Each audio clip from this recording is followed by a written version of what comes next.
دکتۆر عادل سوپاسە دەکەم بۆ ئامادەبوونت لەم وتوێژە تایبەتەدا سەبارەت بە 11 سەپتەمبەر. حەزەکەم لەو پرسیارەوە زیاتر دەست پێ بکەم لە ئەزمموی وڵاتان لەگەڵ تێرۆریزمدا چوانەیەک هەیە کە پێویستە سوودێکی ئێجگار گەورەی لێوەربژیرێ؟ ئەو وانەیە کە لە هەموو وانەکانی تر گرنگترە بە بۆچوونی من لە 11 سپتەمبەرەوە تا ئێستا ئەوەیە کە ئیتر ئێوە بەتەمان نەبن لە واشنگتۆن و ئێمە لە پاریس بە ئارامی بنوین، بە ئارامی بژین، بە ئارامی بڕۆین بۆ دەوام بەبێ ئەوەی بەخاو و هەولێر و هەموو پایتەختەکانی تر ئارام بن. بە زمانێکی سادەتر ئێمە ئەو دەرسەی کابێ وەری بگرین ئەوەیە کە تیرۆریزم ئیتر فینۆمێن و دیاردەیەکی لۆکاڵ نییە لە گوندێکە یا لە شارێکە یا لە وڵاتێکی بچووکە خۆی قەتیس دامێت. تیرۆریزم دیاردەیەکی جیهانیە بە هەموو جیهانا کشاوە و هەموو هۆکارەکانی بە جیهانی بوونی لەبەردەستایە و ئەو دەرسەش کابێ هەمومان وەری بگرین ئەوەیە ئەبێ بە جیهانی دژایەتی تیرۆریزم بکەین و ململانی لەگەڵا بکەین و لە بەرامبەریا بوەستین. گەرنا لە هەر چرکە ساتێکە شانسی ئەوەیە ئەبێ بە توندی بە گورزێکی پۆڵین لێمان بە. جا لە ڕوانگەی ئەو وانەیەوە کە جەنابەت ئاماژەی پێدەکەی هاوڕاییەک لە نێوان وڵاتانی جیهاندا هەیە بۆ چۆنێتی بەرەنگاربوونەوەی تێرۆریزم؟ بەداخەوە نەخێر ئێستا زۆر بە وردیە هەستی پێەکەین کە بەلای کەمەوە لە ڕۆژ ئاوایە دوو میتۆد و دوو جیهان بینی و دوو مقارەبەی جیاواز بۆ مامەڵەکردن لەگەڵ تیرۆریسمە دروست دەبێت. یەکەمیان بریتە لە مقارەبە و جیهانبینی و میتۆدی ئەنگلۆساکسۆن کە بەریتانیەکان بە شێوەیەکی ئەمریکیەکان بووبووە بە شێوەیەکی گشت بەرجەستەیەکەن. دووهەمیشان بریتە لە فرانکۆفۆن میتۆدی فرانکۆفۆنی. ئێستا چاک ئەیبینین کە ئەم دوو میتۆدە لە ئەفغانستان، لە عێراق، لە سووریا، لە زۆربەی زۆری وڵاتەکان لە یەکتری جیابنەوە. دکتۆر وەکو جەنابەت دەزانی لە 11 سەپتەمبەری ساڵی 2001ەوە هەتا ئێستا کە 20 ساڵ تێپەر دەبێ بەسەر ئەو ڕووداوەدا بەسەر ئەو هێرشە تێرۆرکاریانەدا تۆڕە تێرۆرکاریەکەی ئەلقاعیدا لاواز بووە. هەندێک لە سەرچاوەکان ئاماژە بەوەش دەکەن تەنانەت ئەو تواناییە داراییەی پێشتریشی نەماوە. ئەو لاوازبوونە ئەکرێوا لێ تێبگەین کە پێمان بڵێ ئەلقاعیدە ئیتر ناتوانێت هێرشێکی هاوشێوەی 11 سەپتەمبەر گەورەتر یا بچووکتر ئەنجام بدە؟ ئەلقاعیدە بە دڵنیاییەوە لە ڕووی بابەتیەوە لە ڕووی بابەتی بوونەوە ئەمڕۆ زۆر لاوازترە لە چرکە ساتی 11 سپتەمبەر. بەڵام لاوازبوونی و لاوازی ئەلقاعیدە وەکو ڕێکخراوێک بەڵگە نییە لەسەر لاوازی و لاوازبوونی تیرۆریزم. بە پێشەوانەوە ئەمڕۆ ئەو گروپانەی کە بەتایپی ئەلقاعیدە ئاوەکو لەسەر هەمان نەمەتی ئەلقاعیدە یاخود ڕادیکاڵانەتر کارەکەن، هەلومەرجی بابەتیان، هەلومەرجی ئابووریان، هەلومەرجی مرۆییان، توانایی مرۆییان و توانایی تەکنۆلۆژیان ئەگەر 1000 قات کە زۆرتر نەبێ لە 2001 کەمتر نییە. بۆیە ئێستا بۆ نمونە ئەو ئیمپراتۆرێتە مالیەی کە لە دەستی داعشایە ڕێکخراوی دەوڵەتی ئیسلامی هەرگیز لە 2001 لە دەستی ئەلقاعیدا نەبووە. ڕاستە ئەلقاعیدە ئێستا لاواز بووە، بەڵام لە بەرامبەری ئەلقاعیدا تۆ تەماشاکەی چەندین گرۆپت هەیە بە تایبەتی ڕێکخراوی داعش کە ئێستر وردە جێگەی قاعیدا ئەگرێتەوە. ئەگەر وەکو عەرزم کردی ئەو ئیمکانیاتانەی کە لە دەستیاتی لە هەموو ڕووەکانەوە ئەگەر 1000 قات زۆرتر نەبێت لە 2001 ئەلقاعیدە کەمتر نییە. ئەی لە ئێستادا کاتێک کە تالیبان دەبێتەوە بە فەرمانڕەوایی ئەفغانستان، پێ وایە ئەمە بژانەوەیەک بە ئەلقاعیدە بدە؟ هەمومان ئەسانین تۆ یەک تاڵەبانت نییە، بەڵکو زیاتر لە تاڵەبانێکت هەیە. وانێ بزوتنەوەی تالیبان گروپێکی ڕێکخراوکاری هاو ئاهەنگ نییە. ئەوانی شۆک و هەر گروپێکی تری ڕۆژهەڵاتی ناوەڕاست لە کۆمەڵە قوتابخانەی جیاواز و بیرروبۆچوونی جیاواز و تەنانەت هێزی کۆمەڵایەتی و سیاسی جیاواز پێکاتون. یەکێک لەو هێزە کۆمەڵاتی و سیاسی و عەسکەریە هەرە بە هێزانەی کە تالیبان پێکەێنێ پەیوەندێکی زۆر استراتیژی و مێژووی تەنانەت مێژووی و تەنانەت شخصی و عاتیفی لەگەڵ ئەلقاعیدا هەیە. بۆیە هەمومان ئەزانین گەڕانەوەی تالیبان بۆ کابوڵ بە هاوڕێتیکردنی ئەمریکیەکان و ئەتوانم بڵێم بە پشتیوانی ئەمریکیەکان بە جۆرێک لە جۆرەکان شانسی ئەوە ئاداتەوە بە ئەلقاعیدە بۆ ئەوەی بێتەوە سەر شانۆی ڕووداوەکان. لە 11 سەپتەمبەری ساڵی 2001ەوە یعنی ژمارەیە میکانیزمی جۆرا و جۆر گیراونەتە بەر بۆ بەرەنگاربوونەوەی تێرۆریزم پاش تێپەڕبوونی 20 ساڵ بەسەر ئەو ڕووداوەدا پێ دوایە ئەو میکانیزمانە پێویستیان بەوە بێ کە نۆژەن بکرێنەوە. پێم وایە ئەو بەشێکی زۆر لەو میکانیزمە ئەمریکانە ئەسڵەن هەر لە شکستیان هێناوە، نەک هەر نۆژەن بکرێنەوە، بەڵکو ئەبێ مراجعاتی قوڵ بکرێنەوە، بەڵکو ئەکرێ سەر لە نوێ پرسیاریان لێ بکەینەوە.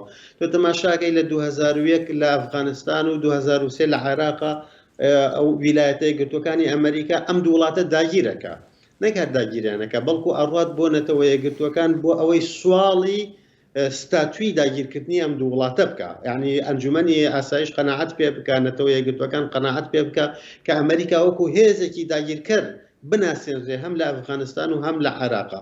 لەم دوو وڵاتە چییە کە ئەمریکا دێت سەرەتا سیستمێکی سیاسی دروستەکە کە دوو سیفەتیان هەیە. سیفەتی یەکەمیان بریتێ لە بە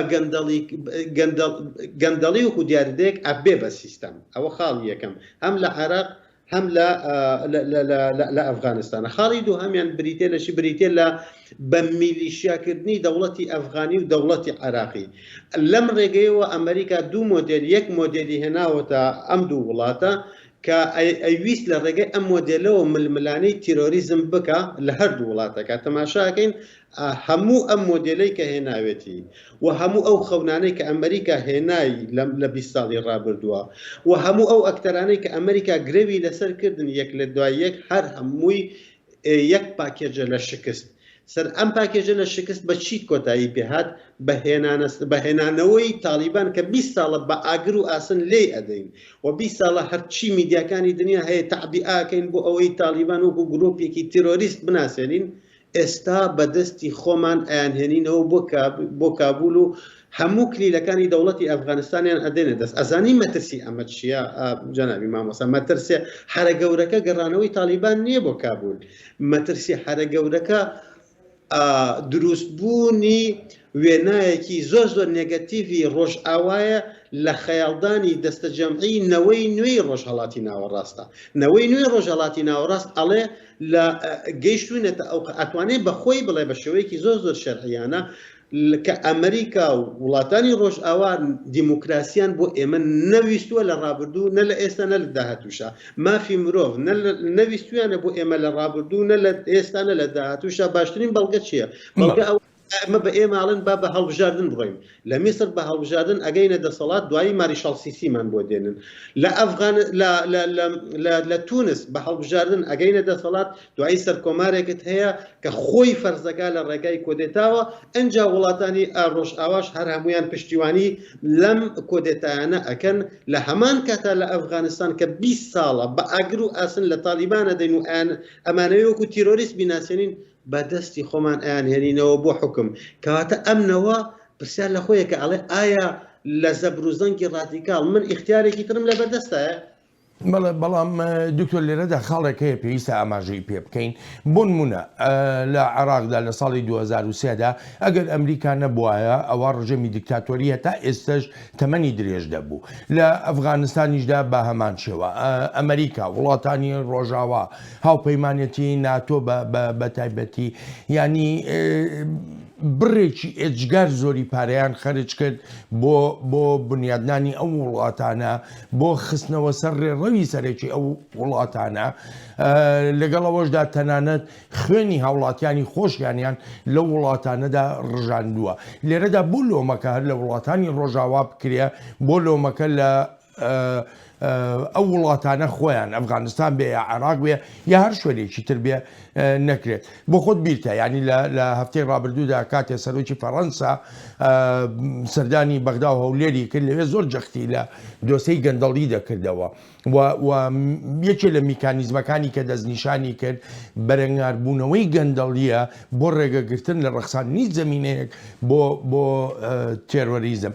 ئەگەر ئەو وڵاتانە ڕێبەرانی سیاسی ئەو وڵاتانە ئەفغانستان بێ یا عێراق بێ یا هەر شوێنێکی تر بێ بۆ خۆیان ئامادە نەبن ئەوە بکرێ، ئیتر بۆ لۆمەکە لە وڵاتانی ڕۆژاوا بکرێ.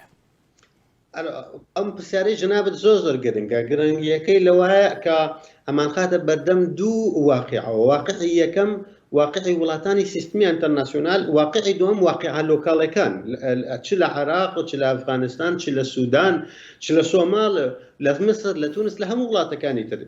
ئاستی یەکەم، ئەگەر ئەوەنە من ئاگام لێ بێت، ئەوە عێراق نەڕۆشتۆ ئەمریکا داگیر بکات وانە و عراقیەکان ئیدعای ئەویان نەکردووە کە لە ئەمریکا بڕۆن پرۆژەی بیلدنگ نەشن بینا بکەن. ئەوەنەی من ئاگام لێ بێت ئەوە ئەمریکیەکانن هاتوون بۆ عێراق وانە ڕاستە ئەمریکیەکانن، بەڵام ئەمریکیەکان پرۆژەکان خسۆتە بەردەمی عێراقیەکان، خستیانە بەردەمی ئەفغانیەکان، ڕێبەرانی ئەو وڵاتە خۆیان سوودی لێ نەبینن. یعنی لای من ئەمە پرسیارەکەیە. پرسیارەکە لە شوێنی خۆیاتی، بەڵام ئەگەر ڕێگام بدەیت لە کاتێکا تۆ 150,000 سەرباز ئەنێریت بۆ عێراق و دوو ئەوەنەی تریش ئەنێریت بۆ ئەفغانستان، ئەڵەی من هاتووم بە ناوی دیموکراسێتەوە، بە ناوی شارستانێتەوە، بە ناوی چیرۆکە گەورەکانی مۆدرنیتەوە هاتووم نەتەوەتان بۆ دروستکەم بۆ ئێوە ئەی عێراقیەکان. کێ ڕێگەی بە تۆ دابێت نەتەوە بۆ عێراقیەکان دروست بکەیت؟ کێ ڕێگەی بە تۆ دا کە بیت نەتەوە بۆ ئەفغانیەکان دروست بکەیت؟ تۆ خۆت ئەم ئەرکەت خستۆتە سەر شانی خۆت. پرسیارێک ئەوەیە ئایا سەرکەوتنت بەدەستێنات 20 ساڵ دواتر؟ ناخێت، تۆ شکستی گەورەت بەدەستێنا. بەڵام کاتێک ئەمەمان وت، ئەمە کۆتایی پێهات، ئەمەمان قوفڵدا ئەم بازنە، ئایا ئەفغانیەکان و عێراقیەکان خۆیان بەرپرس نین لە شکستێنانی دەوڵەت، لە شکستێنانی پرۆژەی کۆمەلگا، لە شکستێنانی ئاشتی کۆمەڵاتی، لە شکستێنان لە بەرقەرارکردنی ئاسایش و سەقامگیری و گەشەی ئابووری؟ بێگومان عێراقیەکان و بێگومان ئەفغانیەکان و بێگومان ڕۆژهەڵاتی ناوەڕاستیەکان خۆشیان بەرپرسیارن.